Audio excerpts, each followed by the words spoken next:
হুগলি জেলার আরামবাগের কাছেই আছে এক অদ্ভুত জায়গা, চাঁদুর ফরেস্ট। নামটা শুনলে সাধারণ একটা জঙ্গল মনে হতে পারে, কিন্তু বাস্তবে এই বন ঘিরে রয়েছে নিরাপত্তা, রহস্য আর লোককথার অদৃশ্য ছায়া। দিনের বেলায় যেখানে পরিবার নিয়ে পিকনিক করতে মানুষ আসে, সন্ধ্যা নামলে সেই একই জায়গায় যেন বদলে যায় অন্য এক পরিবেশে। আরামবাগ শহর থেকে কয়েক কিলোমিটার দূরে এই বনভূমি বহু বছর ধরে স্থানীয়দের কাছে পরিচিত।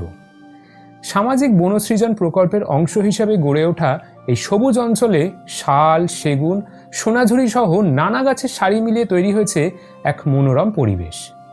শীতকালে এখানে পিকনিকের ভিড় দেখা যায়, আবার বছরের অন্য সময় প্রকৃতি প্রেমীরাও আসেন নিরিবিলি সময় কাটাতে। তবে যারা এলাকার পুরনো মানুষ তারা বলেন, চাঁদুর ফরেস্টের আসল চেহারা দেখা যায় সন্ধ্যার পর। দিনের কোলাহল থেমে গেলে চারপাশে নেমে আসে এক অদ্ভুত নীরবতা। শুধু বাতাসের শব্দ, পাতার মর্মর আর দূরের পাখির ডাক, সব মিলিয়ে জায়গাটির আবহ একেবারেই বদলে যায়। স্থানীয়দের মধ্যে একটি প্রচলিত গল্প আছে। বলা হয় একসময় এই জায়গা আরও গভীর ও নির্জন ছিল। রাতে কাঠুরে বা পথিকেরা নাকি বনের ভিতরে আলো জ্বলতে দেখতেন। কাছে গেলে কিছুই পাওয়া যেত না। কেউ বলতেন সেটা বনদেবতার ইশারা, আবার কেউ বলতেন পথ ভোলা আত্মার ছায়া। অনেকটা ওই কান্তারা সিনেমার মতন। তবে সত্যি বা মিথ্যে জানা যায়নি, কিন্তু গল্পগুলো আজও লোকমুখে টিকে আছে। আরও অনেকে দাবি করেন গভীর রাতে বনের ভিতরে অদ্ভুত নাকি শব্দ শোনা যায়, যেন কেউ শুকনো পাতার উপর দিয়ে হেঁটে যাচ্ছে, অথচ সামনে কাউকেই দেখা যায় না। কেউ আবার বলেন গাছের ফাঁক দিয়ে সাদা পোশাকের মতন কিছু নড়তে দেখা গেছে। অবশ্য এসবের কোনো নির্ভরযোগ্য প্রমাণ নেই, সবই স্থানীয় জনশ্রুতি। চাঁদুর ফরেস্টে সবচেয়ে বড় রহস্য হয়তো এই পরিবেশই।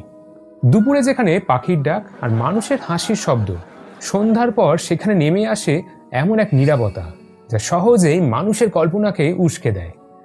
অনেকেই মনে করেন এই নীরবতা আর নির্জনতাই জায়গাটিকে ঘিরে এত গল্পের জন্ম দিয়েছে।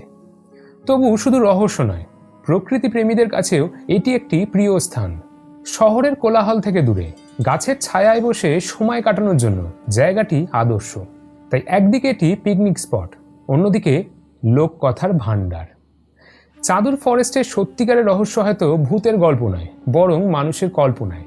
কারণ যত নির্জন জায়গা তত বেশি জন্ম নেয় নতুন নতুন গল্প, আর সেই গল্পই সাধারণ বনকে কিংবদন্তিতে পরিণত করে।